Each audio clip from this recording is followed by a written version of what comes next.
तो hello students, स्वागत है आपका अपने YouTube channel latest job alerts पर। और आज मैं लेके आया हूँ आपके लिए, जैसे मैंने पिछले लेक्चर में आपको बताया था, आयत और समानांतर चतुर्भुज में क्या फ़र्क होता है, किसमें क्या फॉर्मूले लगाने हैं आपको, यानी कि पैरेललोग्राम और रेक्टेंगल में सिमिलर टाइप से जो डिफरेंस पाया जाता है वही स्क्वायर और रोम्बस में पाया जाता है। स्क्वायर और स्पेलिंग कोई मिस्टेक हो तो आप देख लीजिएगा, है ना। ये अपनी मैथ की क्लास है, इंग्लिश की क्लास तो है नहीं। और वर्ग या फिर समचतुर्भुज में, ठीक। तो मैं आपको बताऊंगा, देखो जैसा अपन ने वहां पढ़ा था सिमिलरली चीजें यहाँ आएंगी, बिल्कुल एग्जैक्ट सिमिलर। अगर आपको वो लेक्चर अच्छे से आता है तो कुछ नहीं, आपको नोट डाउन करना, थोड़ा थोड़ा चीज़ों को सुन लेना है। तो अगर आप 2x पे भी देखोगे तो चीज़ें अच्छे समझ में आपको आ जाएंगी, ठीक है। तो स्टार्ट करते हैं एकदम चीज़ों को। वही पिछली बार की तरह मैंने एक तरफ इंग्लिश में लिखा है, एक तरफ हिंदी में लिखा है ना। हिंदी मीडियम वाले दोनों को हिंदी में लिख सकते हैं, इंग्लिश मीडियम वाले दोनों को इंग्लिश में लिख सकते हैं। इसलिए मैंने बातों को देखो, ज़्यादा डिफरेंस नहीं है, दोनों की प्रॉपर्टी कुछ कुछ सेम होंगी, तो वो यहाँ पे भी लिखने हैं, वो यहाँ पे भी सेम ही आएंगी। जैसा इंग्लिश में लिखा है वैसे इधर भी इंग्लिश में हो जाएगा, है ना। जैसे यहाँ हिंदी में लिखा है वैसे यहाँ पे भी हिंदी में हो जाएगा। और कोई प्रॉपर्टी यहाँ है और कोई प्रॉपर्टी यहाँ नहीं है तो वहाँ नहीं का या नॉट का यूज़ कर लोगे आप, है ना। वो आपको आता है, कोई खास बात नहीं है उसमें। इतनी हिंदी और इतनी इंग्लिश तो सब आप जानते हो, ठीक है। तो स्टार्ट करते हैं अपना लेक्चर। हम देखने वाले हैं स्क्वायर और रोम्बस, वर्ग और समचतुर्भुज में डिफरेंसेस और उनके जो मेन फॉर्मूले जो हमें याद रखने, पैरामीटर और एरिया के, ये अपन को याद होने चाहिए, ये अपन को याद होने चाहिए। अच्छा भाई साहब, तो स्टार्ट करते हैं। पहली चीज, दोनों ही जो ज्योमेट्री हैं, शेप्स हैं, उनमें पहली प्रॉपर्टी आपको याद रखनी है कि दोनों में ही जितनी भी भुजाएं होती हैं या जितनी भी साइड्स होती हैं वो क्या होंगी, उनकी सबकी लेंथ बराबर होती है। क्या बोला मैंने?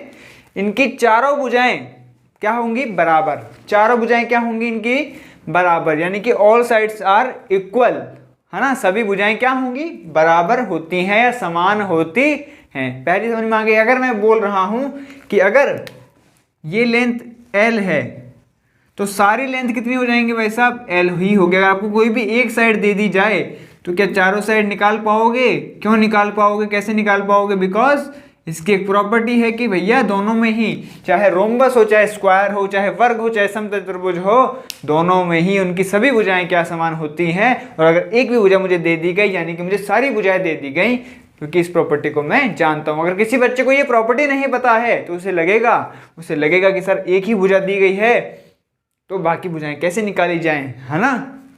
तो वो आपको ना लगे, इसलिए आपको ये प्रॉपर्टी याद होनी चाहिए। क्या इसका मतलब समझ में आया आपको? बढ़िया से, अच्छे से। चलिए, ऐसे अपन वहां भी कर सकते हैं। ये पैरेललोग्राम, ये सॉरी रोम्बस है, जिसकी मैं लेंथ कुछ मान लेता हूँ। लेट सपोज कितनी माने अपन? जो मर्जी मान लो, B मान लेता हूँ। तो ये सभी भुजाएं इसकी क्या हो जाएंगी? B के बराबर ही हो जाएंगी, ठीक है। अच्छा, अब देखिए अगली प्रॉपर्टी कि आमने सामने की भुजाएं क्या होती हैं? पैरेलल होती हैं। क्या होती हैं? पैरेलल होती हैं। Opposite sides are parallel to each other, यानी कि सम्मुख भुजाएं परस्पर समानांतर होती हैं। इस वीडियो में मैंने हिंदी को थोड़ा और सुधारने की कोशिश की, कहीं गलती हो जाए तो माफ कीजिएगा, पर मैंने जितना चाहा है कि मैक्सिमम जो हिंदी में वर्ड यूज किए जाते हैं, पेपर में यूज किए जाएंगे, मैं उनको यूज कर पाऊँ ताकि आपको परीक्षा में कोई दिक्कत नहीं आए, है ना। क्या बोला मैंने कि अपोजिट साइड्स यानी आमने सामने की भुजाएं क्या होंगी? पैरेलल होंगी। पैरेलल का मतलब मैंने पिछले लेक्चर में आपको बताया था, जैसे रेल की पटरियां होती हैं एक दूसरे के समानांतर, यानी कि वो कभी कटती नहीं है, कभी एक दूसरे को प्रतिच्छेद नहीं करती, इंटरसेक्ट नहीं करती। आई बात समझ में? सिमिलर ये प्रॉपर्टी यहां भी पाई जाती है, इसलिए मैंने लिख दिया सम्मुख भुजाएं परस्पर क्या होती हैं? समानांतर होती हैं या पैरेलल होती हैं, अपोजिट साइड्स। समझ में आ गई बात? हाँ सर। अच्छा, अगली प्रॉपर्टी इंपॉर्टेंट, जो इनको डिफरेंशिएट करेगी, जो इनमें अंतर बतलाती है कि एक स्क्वायर में और एक रोम्बस में क्या अंतर होता है, जिनसे हम इसको पहचान पाएंगे कि क्या स्क्वायर है और कौन सा रोम्बस है, क्या वर्ग है और कौन सा समचतुर्भुज है, वो ये 3rd नंबर की प्रॉपर्टी है। ध्यान रखिएगा क्या कि जो स्क्वायर होता है उसमें सभी एंगल बराबर होते हैं 90 डिग्री के। All angles are equal to 90 degree, all angles are equal to 90 degree. But यहां पर ऐसा कुछ भी नहीं होता। यहां पर क्या लिखा है मैंने कि सभी कोण 90 डिग्री क्यों, ऐसा कोई जरूरी नहीं है। सभी कोण 90 डिग्री क्यों, ऐसा कोई जरूरी नहीं है। पर आमने सामने के कोण, सम्मुख कोण, अपोजिट एंगल क्या होंगे? बराबर होंगे। ये प्रॉपर्टी आपको याद रखनी है। क्या सर यहाँ पे नहीं होगा? अरे यहाँ तो हो ही रहा है, अगर ये 90 है तो ये भी 90 हो रहा है ना, ये तो है ही है। यहाँ पर आपको इंपॉर्टेंट ध्यान में रखनी है क्या कि सम्मुख कोण क्या होंगे भैया? बराबर होंगे, परंतु प्रत्येक कोण 90 डिग्री का हो ऐसा कोई जरूरी नहीं है। अगर प्रत्येक कोण 90 डिग्री का हो जाता है तो एक समचतुर्भुज ही क्या बन जाता है? वर्ग बन जाता है। एक रोम्बस ही क्या बन जाता है? Square. When all angles are equal to 90 degree in a rhombus then it is called as square, then it is called as square. क्या बात समझ में आ गई? पक्की बात। इसको देखो मैथमेटिकली कैसे दिखाते हैं अपन, इसका मैं कुछ आपको बताना चाहता हूँ सेकंड प्रॉपर्टी का कि इसको मैथमेटिकली कैसे दिखाते हैं। Opposite sides are parallel to each other, है ना। इसको अपन ऐसे दिखाते हैं, इसको मैं रफ कर देता हूँ क्योंकि मैं पढ़ा चुका हूँ दो प्रॉपर्टी पहले आपको। इसको अपन मैथमेटिकली कई बार आपको ऐसे पूरी लैंग्वेज ना दे करके मैथमेटिकली कैसे लिखा जाता है, जैसे ये साइड है ए बी तो ऐसे लिखते हैं ए बी, ये दो डंडी, ये होता है साइन किसका? पैरेलल का, है ना। A B is parallel to C D, A B is parallel to C D. और ऐसे A C is parallel to B D.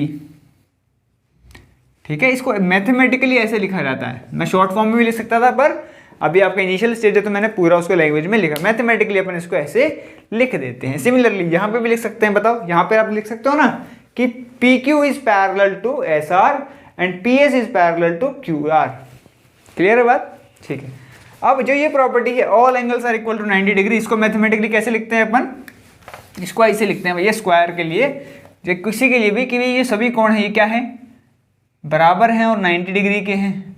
यानी कि angle A is equal to angle B is equal to angle D which is equal to 90 degree.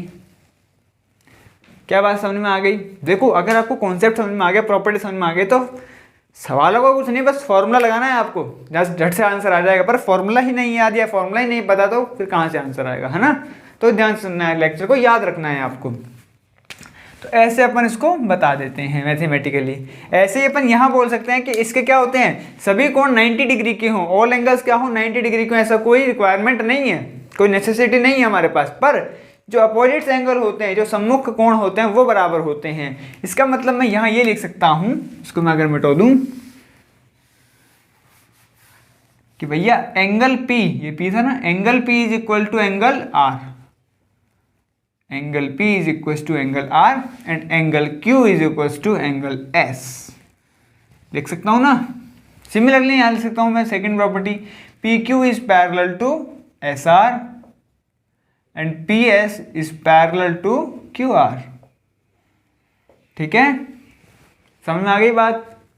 Note कर लीजिए फटाफट से। तो तीन प्रॉपर्टी हमने पढ़ ली अभी तक, अच्छे से आपको समझ में आ गई होंगी। जो जैसे हमने रेक्टेंगल और पैरेललोग्राम में पढ़ा है, सिमिलर चीज हम कहाँ पढ़ेंगे? स्क्वायर और यहाँ पढ़ रहे हैं रोम्बस में। क्लियर? ठीक है, नोट कर लीजिए। अब देखिए चौथे नंबर की प्रॉपर्टी, दोनों में ही सेम है, दोनों में ही क्या है वैसे आप सेम है।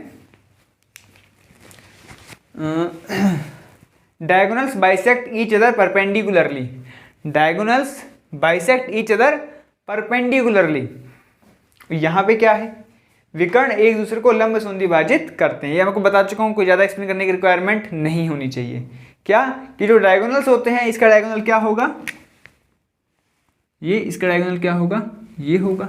सिमिलरली इसका डायगोनल ये होगा, रेख ये होगा। ये क्या कर रहे हैं भाई साहब? परपेंडिकुलरली बाइसेक्ट कर रहे हैं। क्या कर रहे हैं? परपेंडिकुलरली बाइसेक्ट कर रहे हैं। और ये हो गया हमारी चौथी प्रॉपर्टी। ये आपको शायद समझा चुका हूं मैं, तो आपको अच्छे से आ गया होगा। जो इनमें डिफरेंशिएट करने वाली मेन प्रॉपर्टी आपको याद रखनी है वो ये है कि इसके स्क्वायर के डायगोनल्स क्या होते हैं भाई साहब? इक्वल होते हैं। Length of diagonals are equal in square, but यहां पर विकर्णों की लंबाई बराबर नहीं होती। यानी कि मैं बोल सकता हूं कि जो पी आर है वो बराबर नहीं है, पी आर बराबर नहीं है किसके? क्यू एस के, in case of rhombus. But in case of square you can say easily कि A D is equal to B C. The length of A D is equal to B C because we know क्या कि diagonals की length क्या होती है? बराबर होती है। विकर्णों की जो लेंथ है, लंबाई है, वो है बराबर होती है। पर यहाँ पर ऐसा नहीं होता है। आई बात समझ में? पक्की बात? अच्छे से? ठीक है। अगली बात, पैरामीटर दोनों का फॉर्मूला सेम है, क्योंकि आपको पता है पैरामीटर का मतलब क्या होता है कि अगर हम यहाँ खड़े हो जाएं और अपनी बाइक को दौड़ाएं या खुद दौड़ें तो जितना हमने दूरी तय किया इसको वापस इधर पॉइंट तक आने तक, तो ये क्या होता है, पैरामीटर या परिमाप होता है। तो सर हम L चले, फिर L चले, 2L, 3L और एक 4L, तो 4 इंटू भुजा कितनी है भाई, L ही तो है, तो उसका फॉर्मूला क्या लिखते हैं अपन, 4 into L, 4 into side length, 4 into भुजा। क्लियर है बात। सिमिलरली यहाँ पे भी सारी भुजाएं समान हैं, तो 4 इंटू भुजा कितनी है, B मान रखी थी मैंने, साइड लेंथ, तो 4 इंटू B हो जाएगा, 4 इंटू, आप तो याद रखिए 4 इंटू साइड लेंथ, और बिल्कुल बेसिक से याद रखिए, इसमें कोई रटने की आवश्यकता भी नहीं पड़ेगी। ये मैं आपको बता चुका था क्षेत्रफल कैसे निकालते हैं, क्या है क्या नहीं है, आपको याद रखना है सिंपली क्या, कि एरिया ऑफ स्क्वायर क्या होता है, साइड स्क्वायर या भुजा का स्क्वायर। सिमिलरली जैसे मैंने यहाँ L माना है, तो यहाँ साइड लेंथ कितनी है L, इसका स्क्वायर क्या आ जाएगा हमारे पास, क्या आ जाएगा भाई साहब, इसका एरिया आ जाएगा, एरिया ऑफ स्क्वायर क्या आ जाएगा, एरिया ऑफ स्क्वायर। अगर हम इस केस की बात करें तो क्षेत्रफल क्या आएगा भाई साहब, इस केस में आधार गुणा ऊंचाई, बेस इनटू हाइट, आपको बेस दे दिया जाएगा, आपको हाइट दे दी जाएगी, दोनों को मल्टीप्लाई कीजिएगा और आपके पास आंसर आ जाएगा रोम्बस के एरिया का। जबकि अगर हमें स्क्वायर में एरिया निकालना है तो मैं क्या करूंगा, साइड का स्क्वायर करूंगा, अगर मैं क्या करूंगा, साइड का स्क्वायर करूंगा। पक्की बात, समझ में आई दोनों चीजें, जो मैंने रेक्टेंगल और पैरेललोग्राम में पढ़ा है, सिमिलरली मैंने चीजें यहाँ पढ़ाई हैं। अब नेक्स्ट लेक्चर से अपन क्या करेंगे, स्टार्ट करेंगे अपन इनके ऊपर न्यूमेरिकल्स। क्या करेंगे वैसे इनके ऊपर न्यूमेरिकल, कम से कम मैं बता दूं आपको 3 से 4 वीडियोस मैं क्या लूँगा इनके ऊपर न्यूमेरिकल्स, जब तक हमने पढ़ा है अभी तक। कुछ न्यूमेरिकल्स मैं करवा भी चुका हूँ और कुछ न्यूमेरिकल्स और आएंगे अभी, जैसे इनको, जैसे ये स्क्वायर के ऊपर तो मैं करा दिया हूँ, इसके ऊपर जैसे रोम्बस के ऊपर और एक पैरेललोग्राम के ऊपर। फिर हमारी एक चीज़ बचती है समलंब चतुर्भुज, है ना, इसको हम क्या बोलते हैं, ट्रेपीजियम, है ना, ट्रेपीजियम बोलते हैं। तो वो बचा हुआ है, वो हालांकि बहुत नहीं पूछा जाता, फिर भी मैं बता दूंगा ताकि कुछ छूटे नहीं अपना। तो वहाँ खत्म होने के बाद एक लेक्चर उसका लूँगा, या फिर किसी न्यूमेरिकल वाले पार्ट में मैं आपको उसमें डिस्कस कर दूंगा।